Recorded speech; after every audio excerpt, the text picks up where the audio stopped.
समझ नहीं आ रहा अपने सैलरी इंक्रीमेंट का क्या करूं। बेटा इतना क्या सोच रहा है?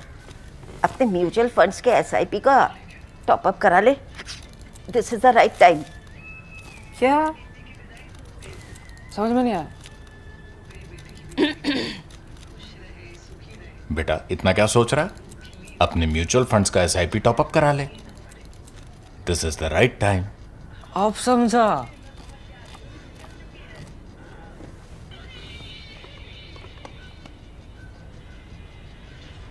Mutual fund investments are subject to market risks. Read all scheme-related documents carefully. They are not a narco state. They are a criminal state, if you want. They have many different. India has tried to seek oil permits to access Venezuelan oil. So India even stands to benefit from a new regime if sanctions are lifted. Donald Trump's administration has declared a huge bounty on his head as well. So for them, they've declared him, Nicolás Maduro, a criminal. And the Chinese are now backing, to some extent, the position of Maduro. Not because they like Maduro, but because they have interest in recuperating part of their money. So we know who the bad guys are, and the bad guys are in charge in Cuba.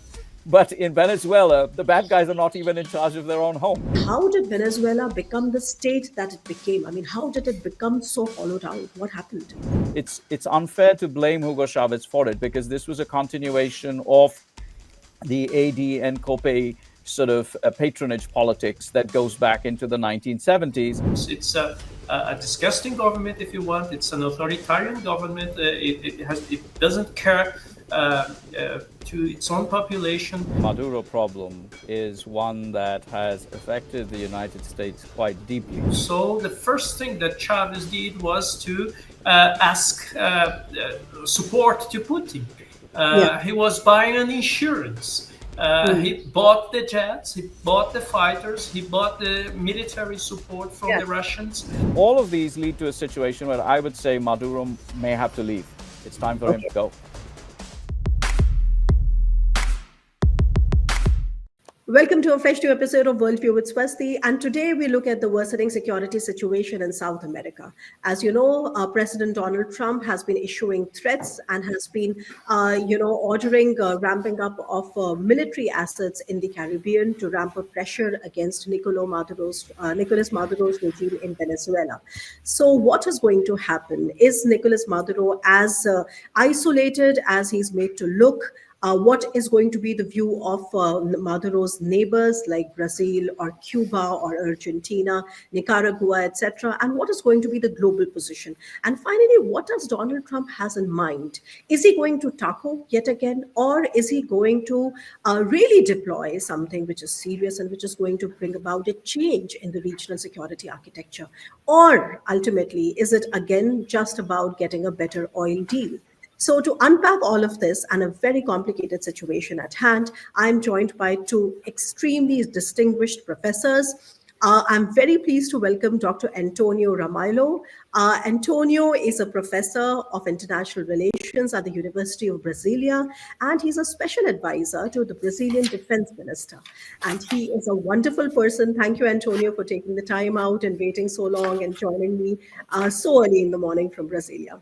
And joining me yet again is Professor Vasabjit Banerjee. He has been on the WorldView earlier, and Vasabjit, as I'm sure the viewers know, and they already liked your first intervention a lot.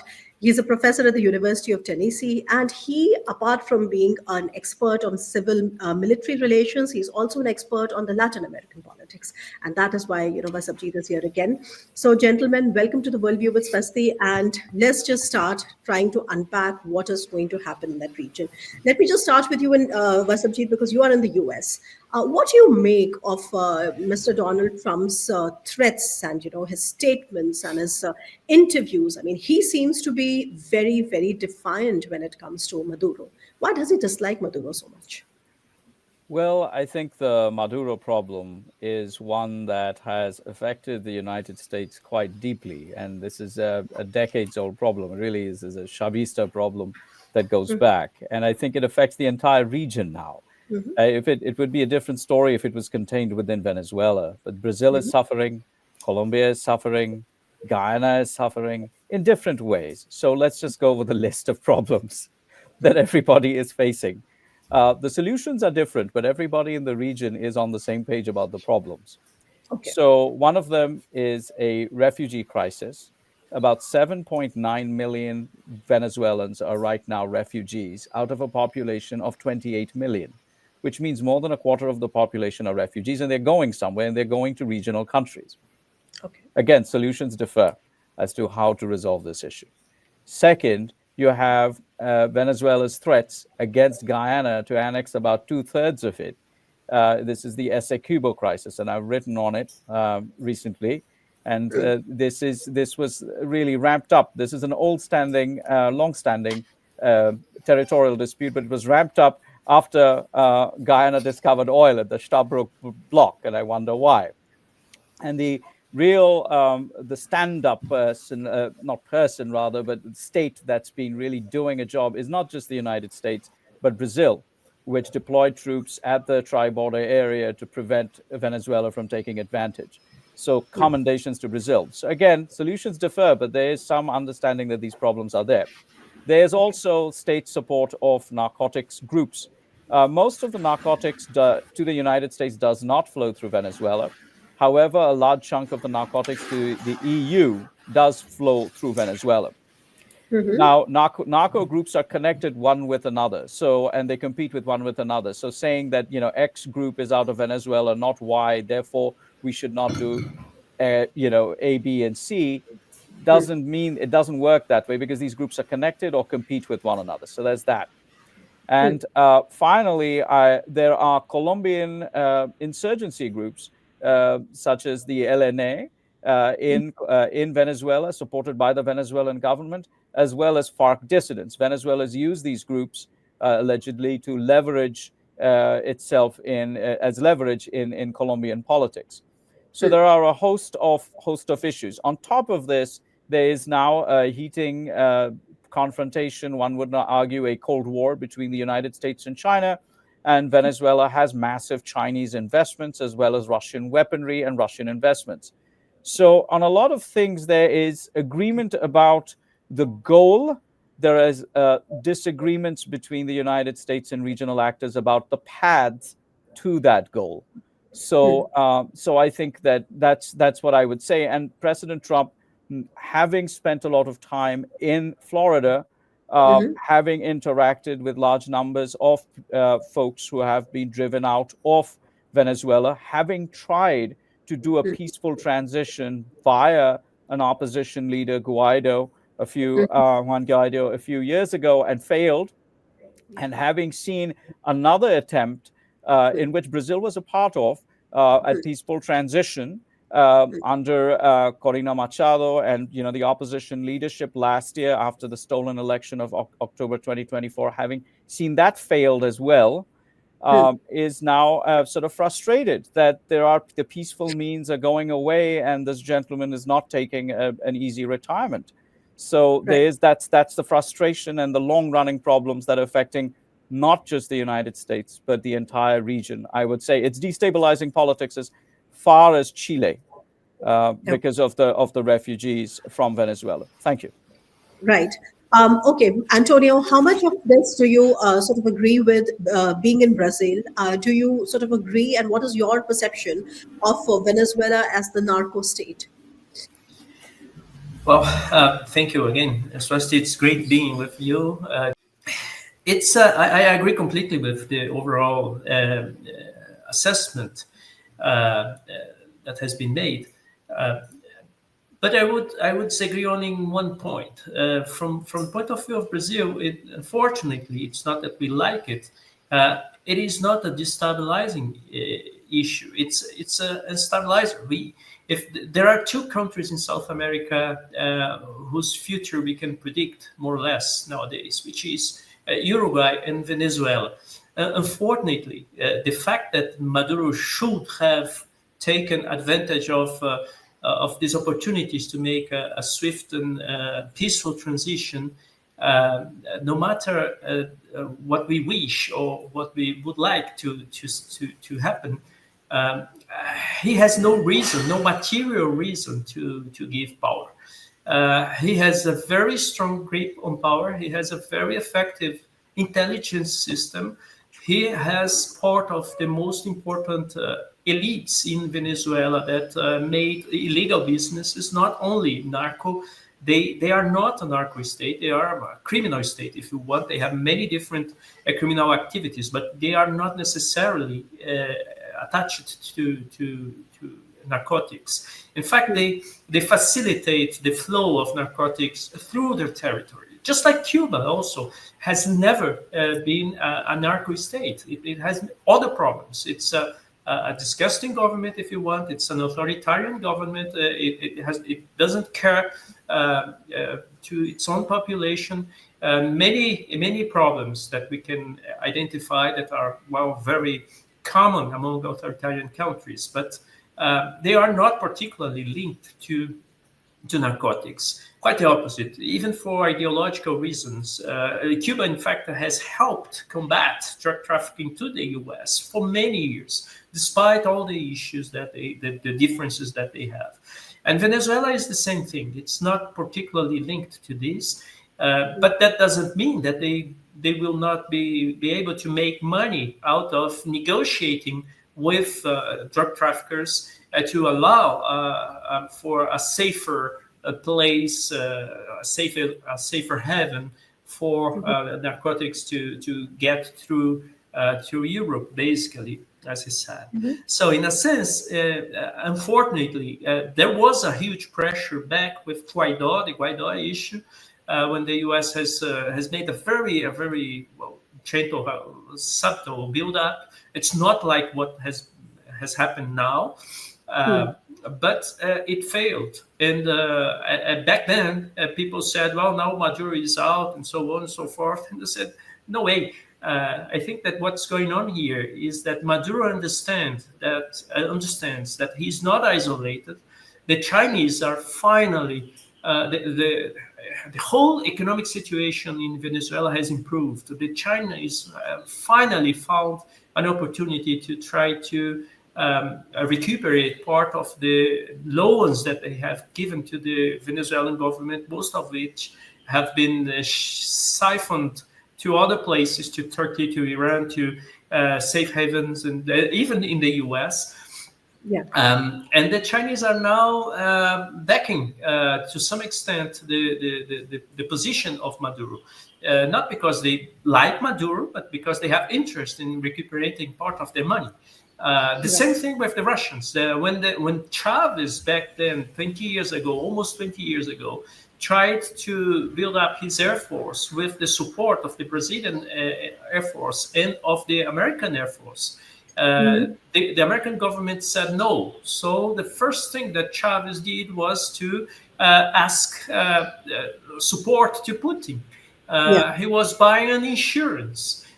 He bought the jets, he bought the fighters, he bought the military support from the Russians, and now he is using his security contract. And so in a sense, he's not isolated, and he's not giving up power. Unfortunately, it's not that I didn't want to see this happening. Yeah, I'm going to come back to that part, because of course we have to understand better in terms of domestically how isolated or not is he, and then internationally how isolated or not is he. But then first, sitting in New Delhi, of course, we also tend to have a very distant view of the region. It is not just geographically very far away, but it is also also wrapped in a particular kind of a stereotype. So and this is a question I'm going to ask to Vasabjit, because he would know it very, very well, which is that when Hugo Chavez came to India, JNU gave the university in India, our university in India, and I'm a product of the same university. But anyway, so JNU gave a big, I would say, reception to Hugo Chavez, and then he passed away. And then, there were a lot of people who were very sad, and especially those that had a soft corner for the for socialist, ideas, etc. Now, that's one part. And I want to understand better from you, Vasabjit. We all know that Venezuela has one of the biggest and largest oil reserves in the world. And yet, in around 2014 or 2015, when their entire economy was dependent on oil exports, I think for 98% or something, and then it crashed because of the global oil price decline, etc. But also tell me, how did Venezuela become the state that it became? I mean, how did it become so hollowed out? What happened? Well, I think, it's many different crises. First, I would say the past is a foreign country. They do things differently there. So let's not look at 20 years ago and say how Brazil or India behaved. Those were different times. There were different imperatives. There were different actors. And so to drag everything back to 30 years and trying to, understand, it doesn't work really that way, especially in foreign policy. Things have changed a lot. Venezuela is a typical situation, really. It became over-dependent on oil. There were populist programs of redistribution. For example, look, President Lula of Brazil is right there.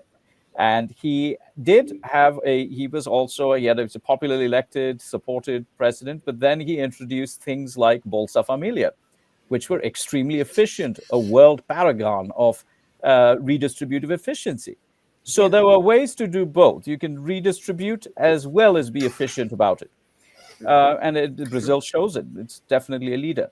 So, but that was not done in Venezuela. There was a lot of corruption. There was a lot of politicking. And by the way, it's unfair to blame Hugo Chavez for it, because this was a continuation of the AD and COPE sort of patronage politics that goes back into the 1970s and got Venezuela into the mess in the 1980s when the oil prices first crashed in the early 1980s after the oil crisis boom of the 1970s. So he was following an old strategy in a way, spending oil money to garner votes, to garner popular support. And once the boom ended, Venezuela had a bit of a Dutch disease. It drove out other productive sectors of the economy. And once the boom ended, I mean, it was a massive crash. I mean, you can see similar echoes in Venezuela itself in the early 80s, which you can draw a line from that to the Caracas of 1989. Correct me if I'm wrong on that year. And in Mexico as well, in the crash of 1982 and La Década Perdida, the lost decade of Latin America. So essentially, President Chavez started, redistributive policies that could not be maintained. Now, as the popularity of the regime declined, the authoritarianism of the regime increased because they had to stay in power, and instead of demitting power. So it's conversely related, and it's all. If you see this is a tragedy of what I call short steps.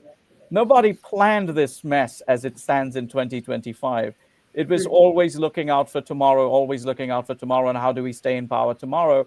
And now you've dug yourself a big hole. So that's simply my take on this. Also, but Vasabjit, before I go to Antonio, I mean, Trump's administration has declared a huge bounty on his head as well. So for them, they've declared him, Nicolás Maduro, a criminal. Why exactly do you think this step has been taken on? I mean, do you want to connect it to your first answer, or do you think, because I was having some discussion earlier with Antonio, and then he said that it's got less to do with, drugs per se. It has got perhaps more got to do with the fact that Donald Trump also wants to, again, typical Trump fashion, wants to sort of exert maximum pressure so that he's able to sort of come out with a more favorable deal for oil exploration. So there's also that angle. What's your take on that? Well, look, Maduro wants to offer oil concessions to President Trump, and Corina Machado also wants to offer oil concessions to President Trump. Constants cannot explain variation in policy. So that's one.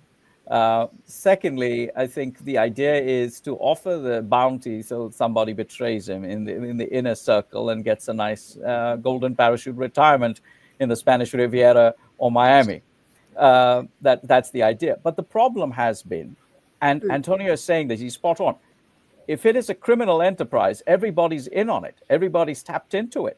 And the U.S. has been, unfortunately, uneven in its tactics.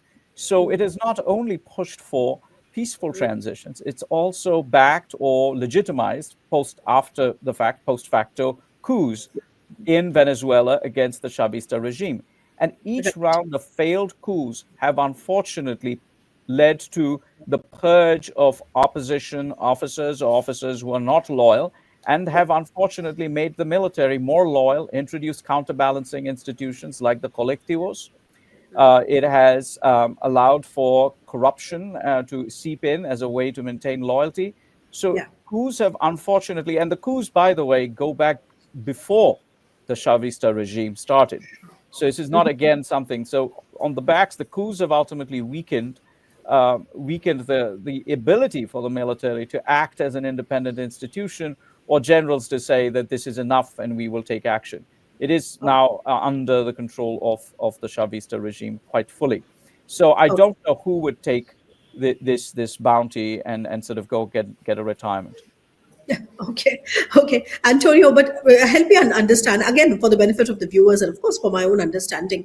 I mean, is there a regional security architecture? Of course, you don't really have something like a NATO security guarantees working in South America, right? I mean, you don't have that kind of a thing. But is there a regional security architecture? Has there been one in South America? And what is the status of it? And then, of course, I come back to you with another question. No, we don't have nowadays a regional security architecture. We used to have an understanding, a site for dialogue, which was UNASUR. It was a place where countries attempted to build confidence, but that's it. It was not a regional security architecture. We have on specific issues like Tlatelolco, for nuclear banning nuclear arms. We have at the Zopatas in the South Atlantic also to affirm that this is a zone of peace and cooperation and so on. The one thing that governments here are afraid is of intervention.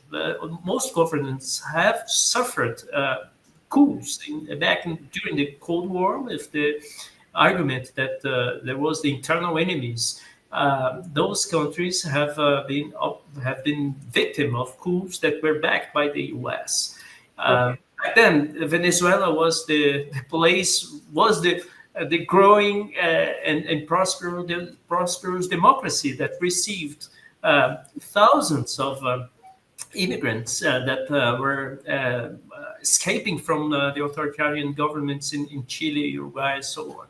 So in a sense, there is a preoccupation, governments have a preoccupation with maintaining their autonomy. They want to avoid, if they support, for instance, a move by the US against Venezuela now, they think that this will weaken their position within a couple of years when the US turns to those very countries. So in a sense, President, yes. there is this attachment to a rules-based world society, if you want, because we are weak, because these are weak countries. They have to raise the cost of a foreign intervention into their internal affairs. So in a sense, there is this kind of, I wouldn't say solidarity, but this kind of concern when it comes to Venezuela.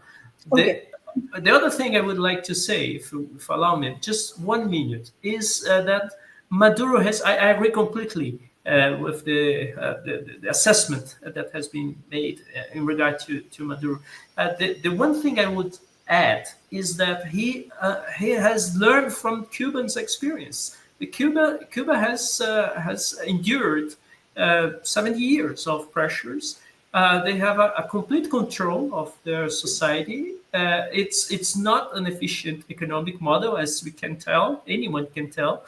And they, to some extent, they are reproducing this in Venezuela. The difference is that in Cuba, there was not that much room for criminal activities as there is in Venezuela now. So it's worse in some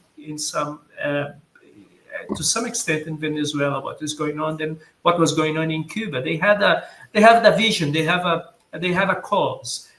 In this case, in Venezuela, they are just looking at the next couple of months or years maximum. So I'm going to add my question to what you just said, and because you mentioned Cuba, and the thing is that we have to better understand how other neighbors are placed. So, for example, we know that Brazil, where you are in Brasilia, Brazil blocked the entry of Venezuela into BRICS. And that was something which is not well understood, because usually, you would tend to believe that socialist regimes would be sort of supporting other socialist regimes. So the position of Brazil, which is biggest economy out there, one of the most like heavyweight countries. What is the position of Argentina? What is the position of Colombia? What is the position of Nicaragua? For us, like I said, when I was speaking to Vasabjit, it's a bit of a theater which is very far away. We help us understand the nuances. Well, I would just state that you have a huge difference between what Brazil and Venezuela in this sense.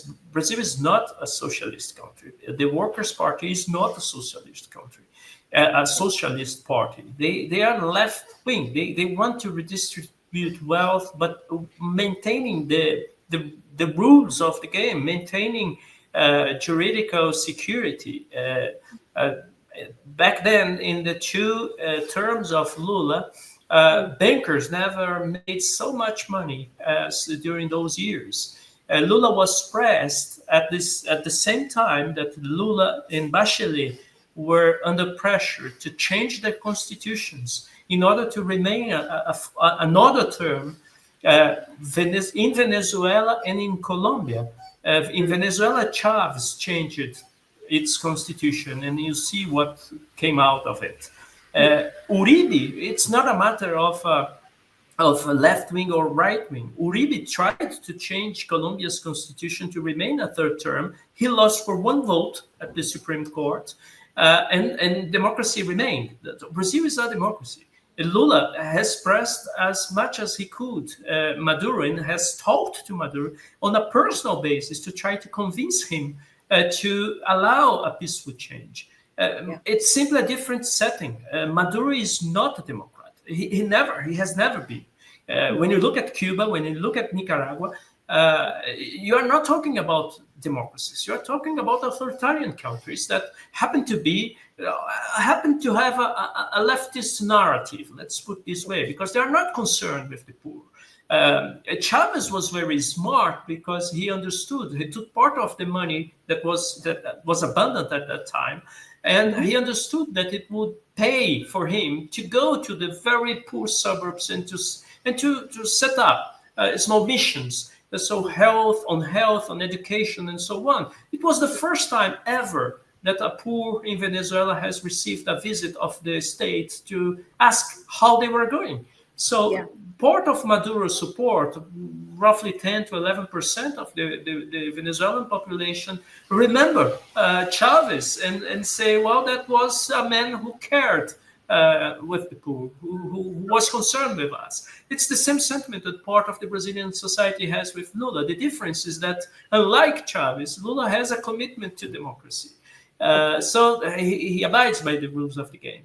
And he does not support, but that doesn't entitle Brazil to intervene in Venezuela to change its government. He can go as much as diplomacy allows, and that's it. I also noticed that Lula said that it is up to the Venezuelan people to do it. We are not supporting the US's intervention. So I understand that. Thank you. I want to take the liberty of answering your prior question to Antonio. The thing is that Colombia and Brazil have to deal with the outcome of an actual conflict face on. If there is a refugee crisis, Colombia and Brazil will have to deal with it.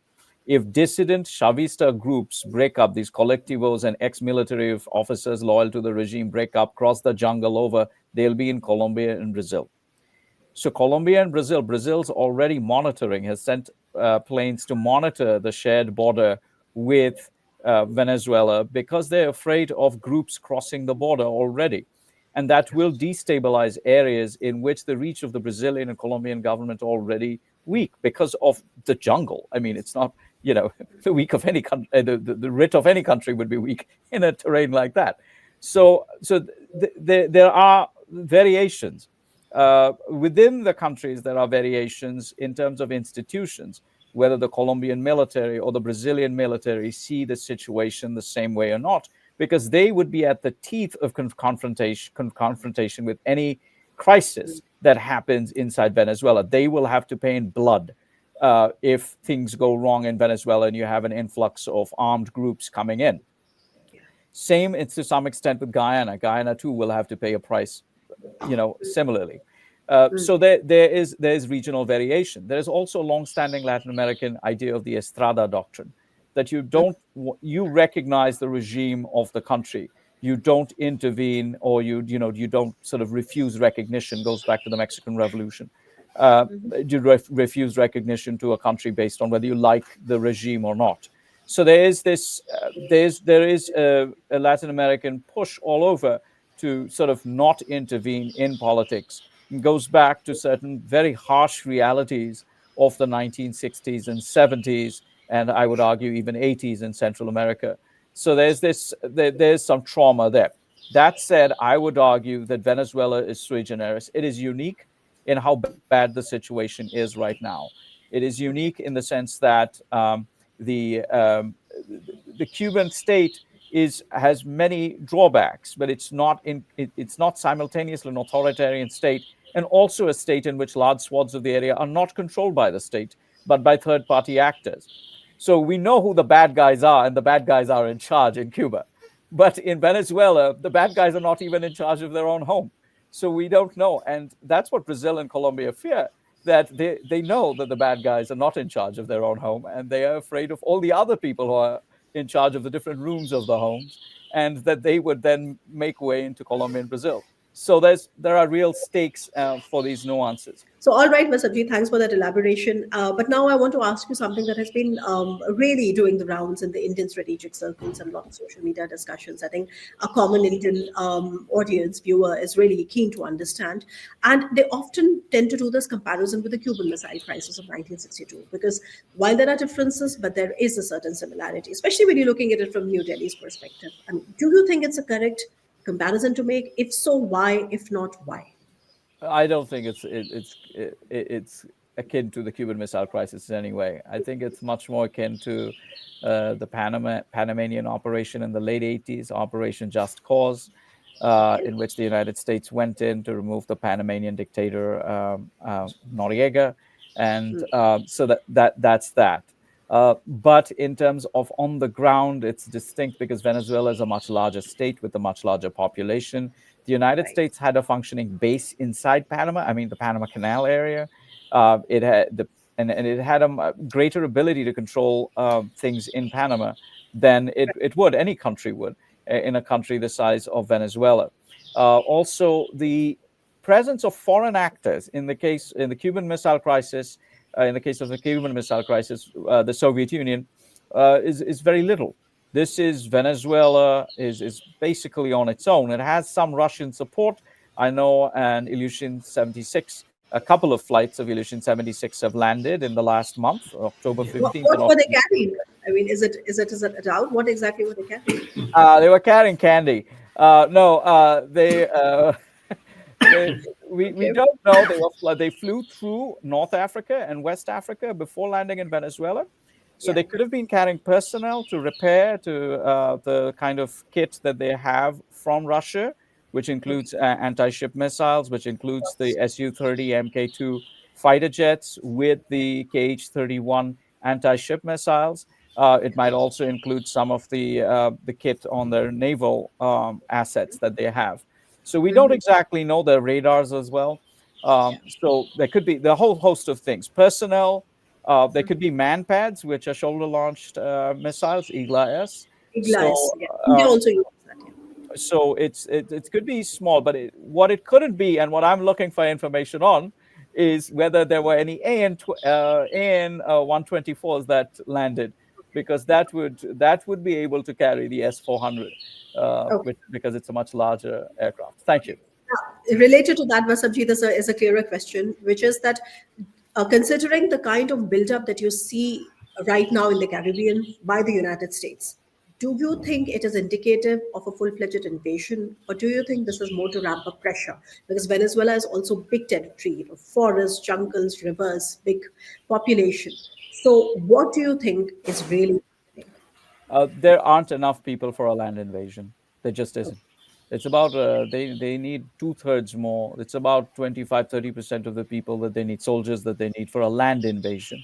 They do have a MU out there, a Marine Expeditionary Unit. So they could be carrying, and the special forces ships are there. And so they could be doing special operations, land up small units in bases, air bases, ports, and so on and so forth, and backed up or preceded by airstrikes, missile strikes by Tomahawks, and so on and so forth on military hard sites, not soft targets, but hard targets. So that's what we're looking. We're not looking at a Kuwait type situation where there will be, or Iraq 2003 or 1991 situation where thousands of people are going to land up on the beaches of Venezuela. It's not. And that again is a difference between the Cuban Missile Crisis and the Venezuela crisis.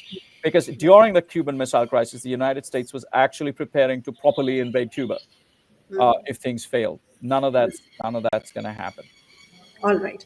Going back to you, Antonio. So just help us understand. I mean, we of course you sort of elucidated the neighborhood and how the neighborhood around Venezuela looks like. But now let's talk about the role of China. You mentioned, of course, China, Russia, Turkey, Iran, etc. The support from Russia is obviously very obvious. I mean, Vasabjit also sort of elaborated upon what all weapons are supposed, or at least allegedly they have arrived in Venezuela. China, of course, you mentioned investments. What is the role of Turkey here? It's more on a personal basis. It regards the money laundering and the maintenance of money out of the reach of the U.S. That's part of what the Venezuelan government has been doing in the last decades.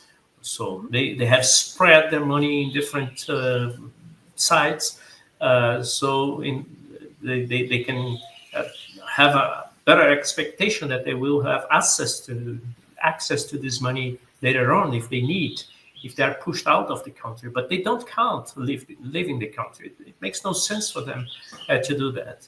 So in a sense, and it's also part of a show. They are showing the world that they are not completely isolated.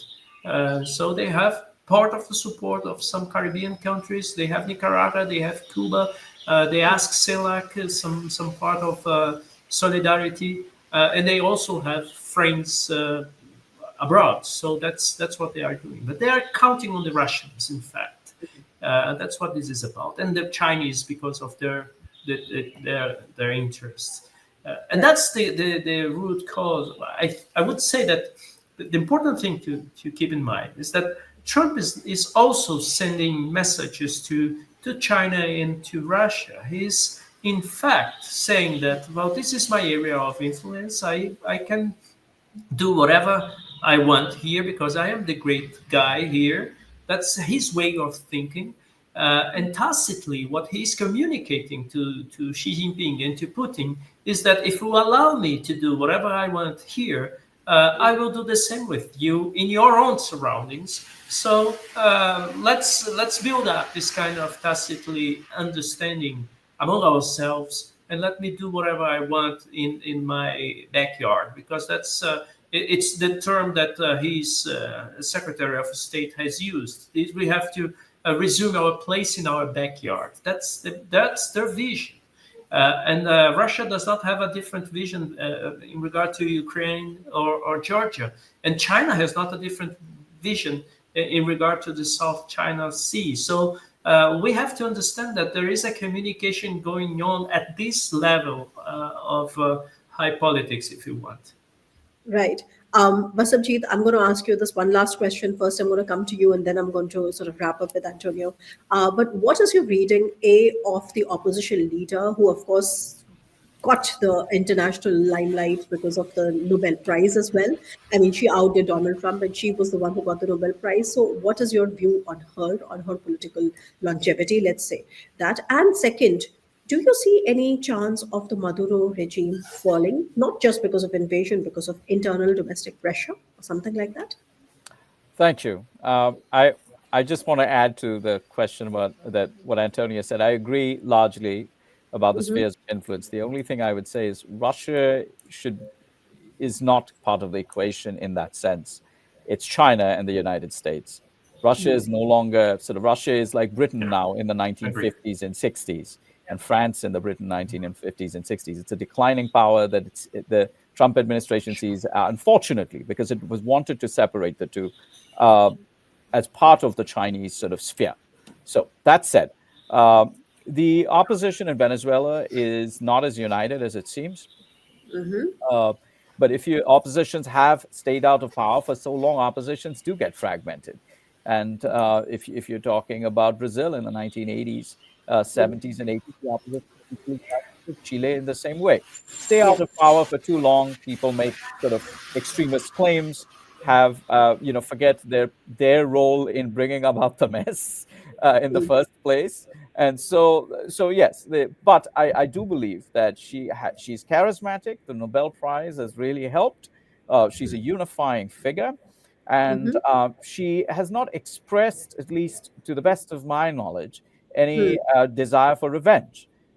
She has asked for a reconciliation and forgiveness, which I think is the best to move on rather than seeking revenge. Because at some point of time, and I want to make this clear, there needs to be an accommodation of lower levels of the bureaucracy as well as the military. We saw what a full purge looks like in Iraq in 2003, 2004. The country becomes ungovernable.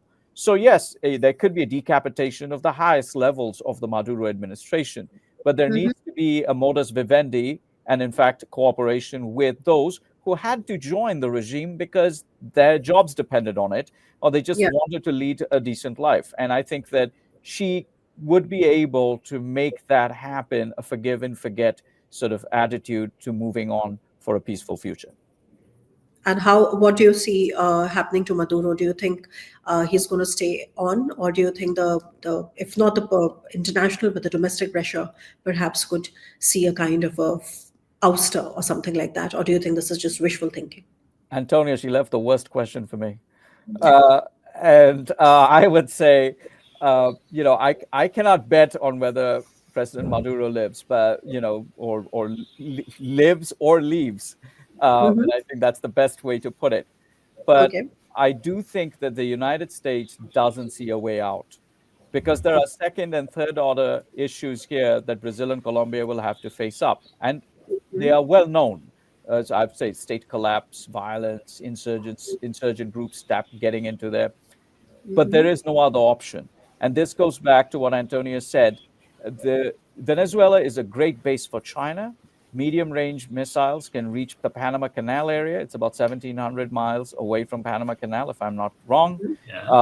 Venezuela has massive Chinese investments via the BRI, as well as petroleum investments. Venezuela is also acting as a Russian client in the area. So a bunch of factors have aligned in such a way that the United States thinks that the Maduro regime is intrinsically opposed to U.S. interests. And I think the last straw on the camel's back was last year when Maduro threatened to invade Guyana. Whether that actually happened or not, or what was the consequences of it. And India was involved in this. India has given Guyana 2 Dornier aircraft. India has tried to seek oil permits to access Venezuelan oil. So India even stands to benefit from a new regime if sanctions are lifted and the threats against Guyana are lifted, which makes Guyanese oil cheaper because Venezuelan threats have increased insurance costs on transportation on Guyanese oil. So there is having better relations with India, allowing India alternative sources to access oil rather than Russia is in American interest, is in the U.S. interest. So all of these lead to a situation where I would say Maduro may have to leave. It's time for him to go. Okay, Antonio, so this is the last bit for the discussion today, which is that if I ask you the same question, do you see Maduro surviving? Do you see him ousted? It will be very hard. I don't see this happening.